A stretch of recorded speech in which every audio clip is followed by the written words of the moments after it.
Hello les amis! Coucou, comment va? Les amis, On vous fait une petite vidéo aujourd'hui sur notre parcours de comédienne parce que vous êtes nombreux et nombreuses à nous poser des questions. Donc on fait une FAQ, une fac-comédienne. Une fac-comédienne? Le jeu de mots il est nul. Et toi Mais on tu le l'as fait quand même validé, Ouais, genre. je l'ai validé. Et une seconde après j'ai fait pue la merde. bon bah, si voilà. vous voyez ça, c'est qu'on a appelé cette vidéo fac-comédienne. N'hésitez pas à vous abonner pour voir encore plus de vidéos jeux de mots sur notre chaîne. Il n'y en a pas d'autres. Du coup, on a réuni toutes les questions qui nous semblaient les plus intéressantes et c'est parti pour la fac-comédienne. Pourquoi vouliez-vous être comédienne? On commence par le commencement. C'est trop. Moi je sais pas répondre à cette question parce que j'ai toujours voulu. Ouais, voilà. Toi, tu t'es pas posé la question de pourquoi tu voulais? C'est pas genre j'ai vu à la télé Mary Poppins, je me suis dit c'est ça ce que je veux faire. Ouais, Non. c'est vrai, t'as pas eu de tilt de Non, machin? j'ai toujours voulu. Non, je crois pas non plus, moi aussi. Je me rappelle vraiment du plus loin que je me souvienne, très petite, dans ma salle de bain, à inventer des rôles, des machins et tout. Mais aujourd'hui, si tu devais dire pourquoi tu veux être comédienne, moi vraiment, c'est déjà pour éviter la vie de bureau et pour le truc de jouer plein de trucs différents, quoi. Quand t'es comédienne, je trouvais ça génial de me dire oh, mais un jour tu joues un film où t'es caissière, après tu joues un film où tu fais de l'équitation, après tu joues un film où t'es en robe et tu fais de l'épée, enfin tu fais de l'épée. Et aussi pour être une star. Moi il y avait un peu ce côté là quand même, je voulais un peu être une star quand j'étais petite.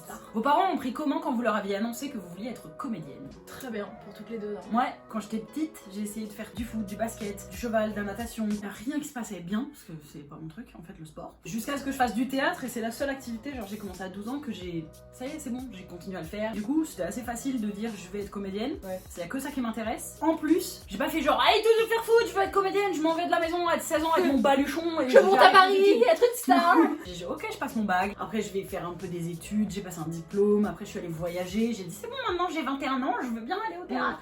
Quel bac avez-vous passé? Elle, moi. T'as fait du théâtre? Ah, aux Oui. études? En partant du collège, j'ai dû prendre le lycée où tous mes amis Ah, n'allaient voilà. pas, tu vois, pour pouvoir avoir la filière L. Le lycée où il y avait des petits jardins dans le lycée, tout le monde qui fumait des roulés, des sarouels et tout. Moi j'ai fait un bac S et du coup à chaque conseil de classe, je savais quand même que je voulais être comédienne, tu vois, vraiment je savais, c'était ça mon but de vie. C'était pas que les L du coup. Parce que j'en sais rien, j'avais le niveau pour aller en S. Enfin, je sais pas. En conseil de classe, ils me disaient tu veux faire quoi après? J'étais là bah je veux faire du théâtre. Enfin, Et oui, on devait se connaît dire pas mais du tout, tu ça a aucun sens. what de rapport? Alors qu'en fait, plus j'ai douillé c'est ma pas race, logique. c'est grave dur. Enfin, Bah oui, ça grave. puait la merde. Les gens qui étaient en L, ils traînaient à chaque fois qu'il y avait des heures Bah de trou, oui. on cravachait comme des... j'aurais détesté faire S. Bah oui, c'était chiant. Quel est votre parcours post-bac? L'école est payante. Est-ce qu'il y a des bourses, des aides? C'est comment les cours Florent? Voilà, parce que du coup, cette question répond à la première question, à savoir, nous, après le bac, enfin, sauf toi qui a fait un an, et moi aussi d'ailleurs, j'ai fait un an d'histoire de l'art à la fac. Un an de art du spectacle à Grenoble, après j'ai fait 2 ans de DUT à Chambéry. Oui, Et voilà, après, j'ai quand même mis un en parcours. Australie. Et après, on s'est donc retrouvés en 2012 au cours Florent. Sachant que nous, c'est la seule école de théâtre professionnelle qu'on a faite, donc Voilà, c'est ça. on peut Donc pas faire un comparatif. Du coup, nous, on a fait le cours Florent parce que à l'époque, c'était vraiment l'école hyper connue, hyper cotée. On a fait ça un peu par non-connaissance, quoi. Il y a un peu mes parents qui étaient là, ah, cours Florent, il y a eu Isabelle Adjani. à l'époque c'était 350 € par mois, je crois qu'aujourd'hui c'est plutôt 400 voire peut-être plus.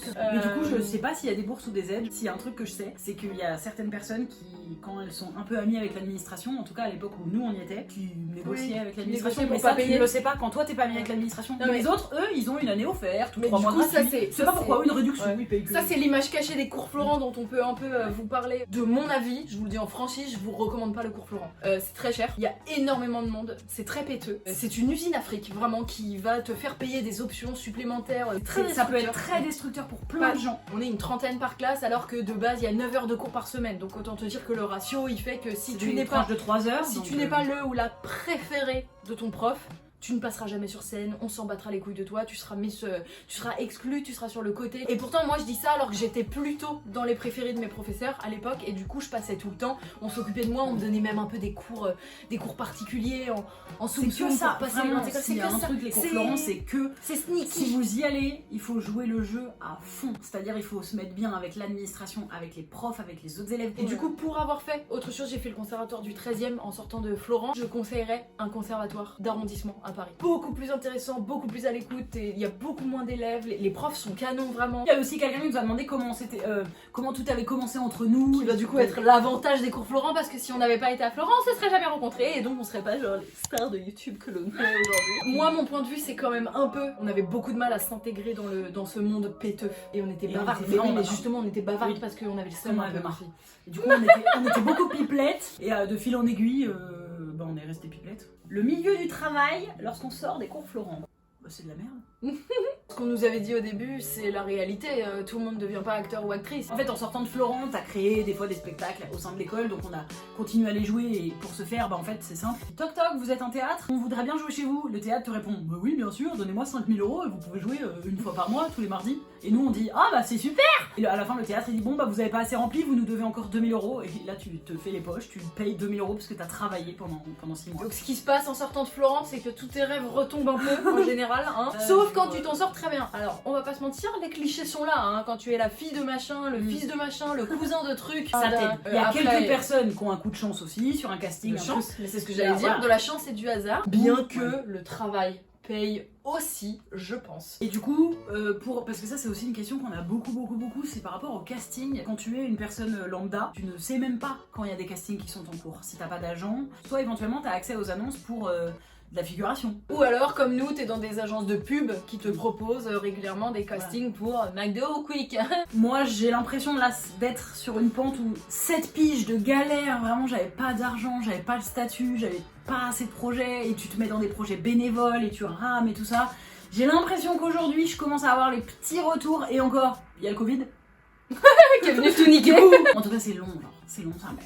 Comment savoir si une annonce est fiable? Tu devrais même pas avoir à le savoir parce que normalement, les castings qu'on va te proposer, c'est ton agence de pub ou ton agent de cinéma. Les castings qui circulent sur internet, il peut y avoir du casting sauvage et d'ailleurs ça peut être intéressant aussi bien sûr.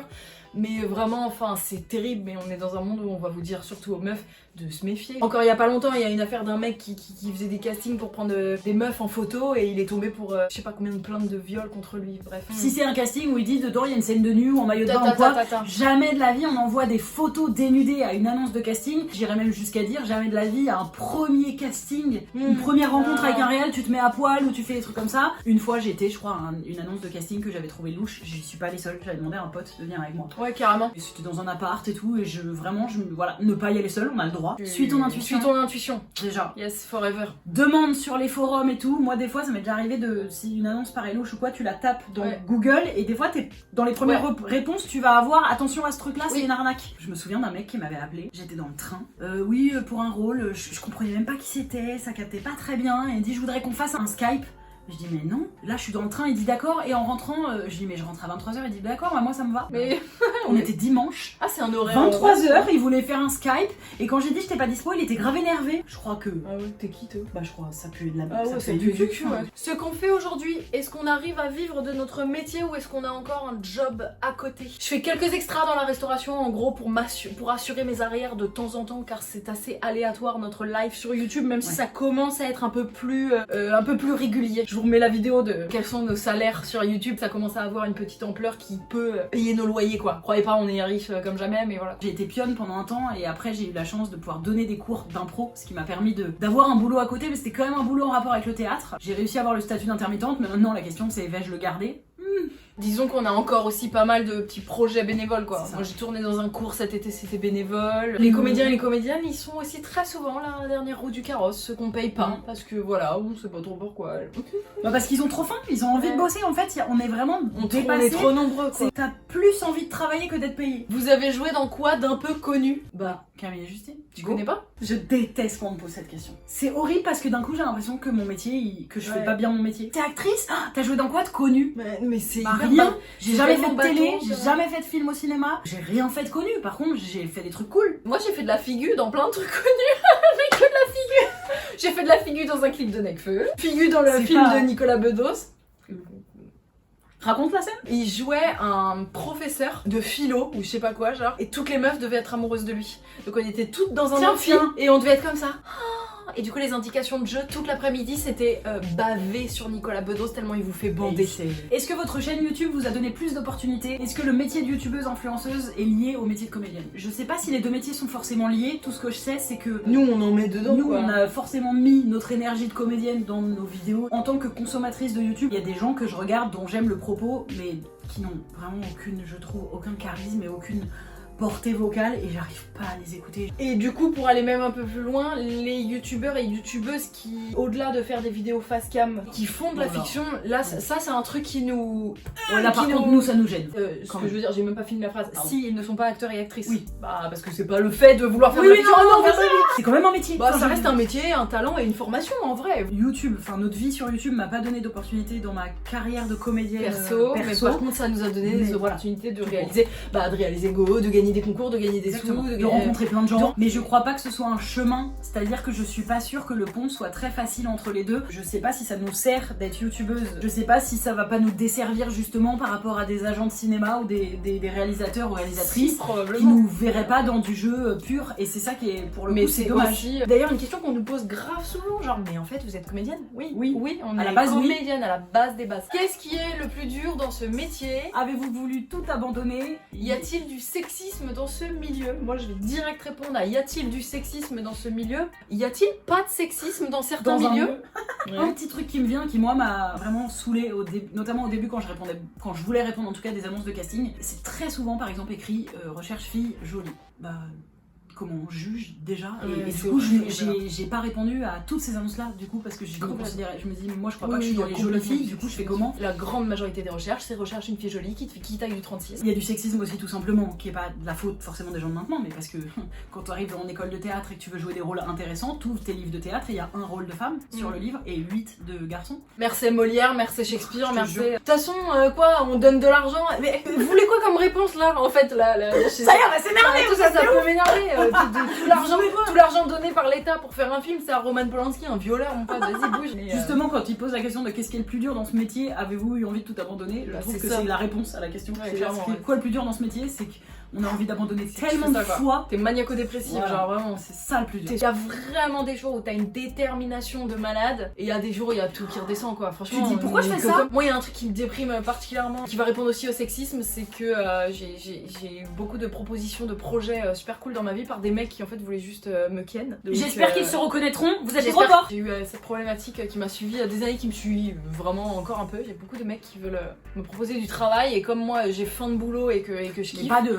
Voilà, enfin, j'ai de pas boulot. faim, Pas ouais, de boulot, pas de vous. pas de votre vieux Pas de gland votre là. vieille viande. Ça peut te donner envie d'abandonner parce qu'en fait t'es dans une impuissance sexiste. T'es là, ah ok. Ah c'est ça que je vaux. Ah c'est ça, du coup, ah ok. Et du coup on peut se voir ce soir pour manger des chips et regarder des films ensemble? Bah non, parce qu'en fait c'était un projet que tu m'as proposé à la base. Oh, oui bah l'un va pas sur l'autre. Bah, Ouais bah si. nique bien ton père en fait. Quel serait le rôle de votre vie? Un réalisateur, tout Un ça. personnage avec qui tu rêves de tourner? Avec l'autre là qui fait les films Avec bizarres? le fou là. Avec un Lars écu. von Trier. Ah, oui. Lars von Trier, Michael Haneke, mes réalisateurs préférés depuis des années. Je rêve de jouer un rôle de zinzine, genre pour. Voilà. J'avoue, ça tirait bien. J'aimerais vraiment beaucoup faire des seconds rôles, tu vois, un peu comme Laure Calamy, elle fait en ce moment. Je m'en fous demain d'être l'héroïne d'un film, mais par contre, si je peux avoir un petit rôle vraiment où je m'amuse et je me fais un kiff, grave, déjà grave. j'adorerais ça. Est-ce que vous voyez toujours faire un duo dans 10 ans? Et comment vous voyez-vous dans 30 ans? Moi je déteste cette question donc je répondrai pas. Comment ça, J'ai dans 30 jamais répondu. Ouais, comment tu te vois dans 5 ans, dans 30 ans, dans 10 ans, dans machin, je refuse de répondre. Ouais, Tout mais ce ça que je reste- sais, c'est que j'aurai un chien. C'est tout. T'as Tout 35 ce que ans, je je veux sais. un chien. J'aurais pas osé, j'ai mis 10 ans pour percer et ça fait 10 ans que je le fais. Franchement, est-ce qu'on fera encore des duos dans 10 ans pareil? J'ai pas de réponse parce que. Pas de réponse du tout. Franchement, à tout moment, C'est peut-être oui, carrément X raison, possible. peut-être on bossera dans autre chose. McFly et Carlito à 50 ans là. Bah, ils ont pas 50 ans! Non mais à 50 Oui. ans quoi, ils ont Ah 50 oui. ans. Je veux dire ça fait déjà ils sont vieux Ça là. fait longtemps. Enfin, on vous kiffe hein, mais voilà quoi. Ah, C'est des darons. Vous saviez que vous aviez une page dans la rubrique Star d'Allociné? Je savais qu'on avait un Wikipédia. On a une page Wikipédia que quelqu'un a fait. Moi j'ai carrément un Wikifit. Alors que moi non, un peu vexant parce que je fais quand même du 42, il y a quand même de la matière. En tout cas, dans biographie et détails, vous voyez, et dans prix et nomination, et ben tout reste à faire. Hein. Du coup on peut se quitter sur une très bonne note, c'est que tout est à faire, voilà. J'espère qu'on a répondu à toutes les questions qui vous intriguaient un peu sur ce métier. Il y a une chose qu'il faut retenir, c'est que nous, on vous a donné que notre expérience à nous, on n'a pas, c'est pas une expertise, c'est une expérience, donc on peut pas avoir menti ou s'être trompé parce que c'est notre expérience, c'est notre ressenti. Tu vas faire quoi? Tu vas savoir mieux ce qu'on ressent? Je crois pas, non. Je crois archi pas. Suivez vos envies et votre instinct, en gros c'est ça. Soyez heureux, on n'a qu'une vie, après on va mourir à la fin, faut faire des trucs qu'on veut faire. Finissent comme ça. Mais oui, mais parce que c'est vrai. Merci, bye. Je me suis assise Un comme un daron, grand-père. un daron. Ah bah, rien de tel qu'une bonne bière après une bonne journée de travail. Qu'est-ce qu'elle a fait à manger, Katoche? Eh, ça fait bien poser son cul de mettre les pieds sous la table, hein. Oh putain.